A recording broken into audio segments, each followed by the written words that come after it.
అమ్మ నమస్తే. నమస్తే అమ్మ జయలక్ష్మి. అమ్మ, వస్తువుల విషయానికి వచ్చేసరికి కొన్ని ఇరుగు పొరుగు దగ్గర నుంచి తీసుకోవచ్చంటారు, కొన్ని తీసుకోకూడదు అంటూ ఉంటారు. అలాంటి వస్తువులు ఏమైనా ఉన్నాయా? తీసుకుంటే ఏమవుతుంది? అసలు కొంతమందికి అపరిగ్రహము అనే ఒక నియమం ఉంటుంది. ఎవరేమి ఇచ్చినా తీసుకోరు ఉదారంగా. హ్మ్. ఊరికే తీసుకోరు. అది మంచి చెడు అని ప్రసక్తే లేదు. ఊరికే తీసుకోరు. తీసుకుంటే వాళ్ళకి రుణపడిపోతాం కదా! ఆ! అందువల్ల. రుణపడిపోవటం మాటటుంచి కొన్ని వస్తువులు తీసుకున్నట్టయితే మంచిది కాదు అని కూడా మన పెద్దలు చెప్పారు. అట్లాంటి వాటిల్లో ఏవి తీసుకుంటే వాళ్ళ తాలూకు దరిద్రం కానీ శని కానీ మనకొస్తాయో అటువంటి వాటిని తీసుకోకూడదని చెప్పారు. ఏమిటి దేని మీద శని ప్రభావం ఉంటుంది, శనికి సంబంధించిన వస్తువులు ఏమున్నాయి అవి తీసుకోరు. నువ్వులు, ఆ! నువ్వులతో చేసింది కానీ మరొకటి కానీ నూనె, సాధారణంగా నువ్వుల నూనెకే వర్తించాలి ఇది. హ్మ్. కానీ అన్ని నూనెలకు కూడా వర్తింపచేస్తారు. నూనె, నెయ్యి, తరువాత ఉప్పు, బెల్లం, హుహు. ఇనప వస్తువులు హ్మ్. ఇట్లాంటివి అవతల వాళ్ళ నుంచి మనం తీసుకోకూడదు. ముఖ్యంగా చేత్తో తీసుకోకూడదు. ఓహో! ఎందుకు చేత్తో తీసుకోకూడదు అంటే నాకు చిన్న ఒక సమన్వయం కనిపించింది. ఇవన్నీ కూడా రక్తంలో ఎర్ర కణాలను అభివృద్ధి చేసేవి. నువ్వులు కానీ బెల్లం కానీ అంతే కదా. అవునమ్మా. తర్వాత ఇనుము ఎలాగో ఇనుమే, ఆ! రక్తంలో ఉండేది ఐరనే కదా ప్రధానంగా ఎర్ర రక్త కణాలకి. ఆ రక్తానికి ఈ పుచ్చుకున్న వాళ్ళ రక్తానికి మధ్య ఏదన్నా ఒక కండక్టర్ లాంటిది ఉండి తద్వారా అక్కడి నుంచి నెగిటివిటీ ఇక్కడికి రావచ్చు. ఆ! ఇది నాకు తోచిన సమన్వయం. కానీ పెద్దలు చెప్పింది ఏంటంటే శని దానికి అధిపతి గనక వీటికి దీనికి నువ్వులకి ఇనుముకి, ధాన్యాల్లో నువ్వులు, లోహాల్లో ఇనుము, హ్మ్. అలాగే నల్లని వస్త్రాలు, నలుపు రంగు ఆయనకి ఇష్టం. ఆ!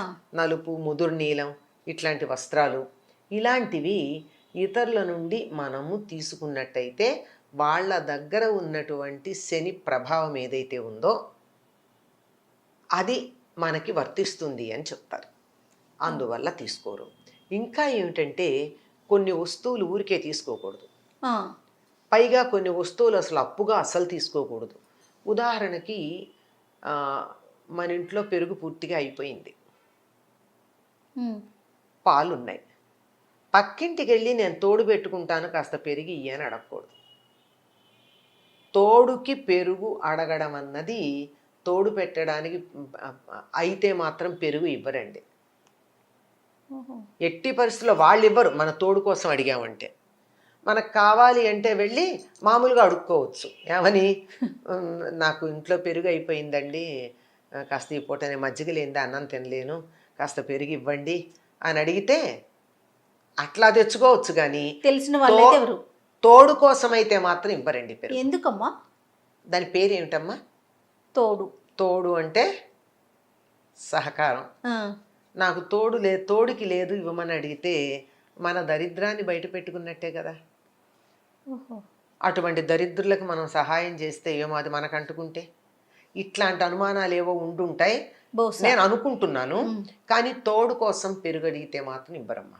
పల్లెటూళ్ళల్లో ఎట్టి పరిస్థితుల్లో పాడి బాగా ఉన్నటువంటి వాళ్ళు తోడు కోసం పెరుగడిగితే ఇవ్వరు.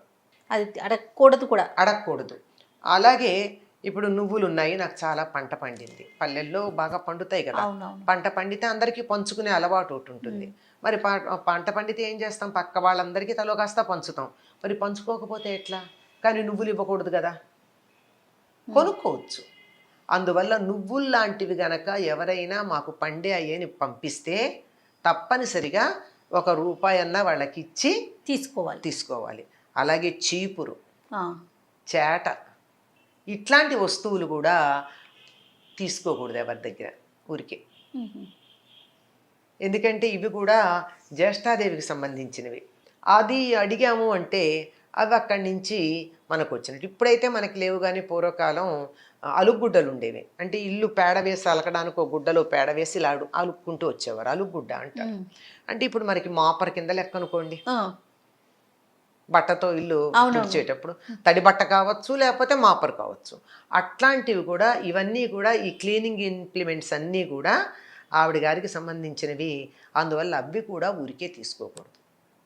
ఓహో. ఇట్లాంటివి పాత గుడ్డలు అయితే పాత గుడ్డలు ఒక సందర్భంలో తీసుకోవచ్చు.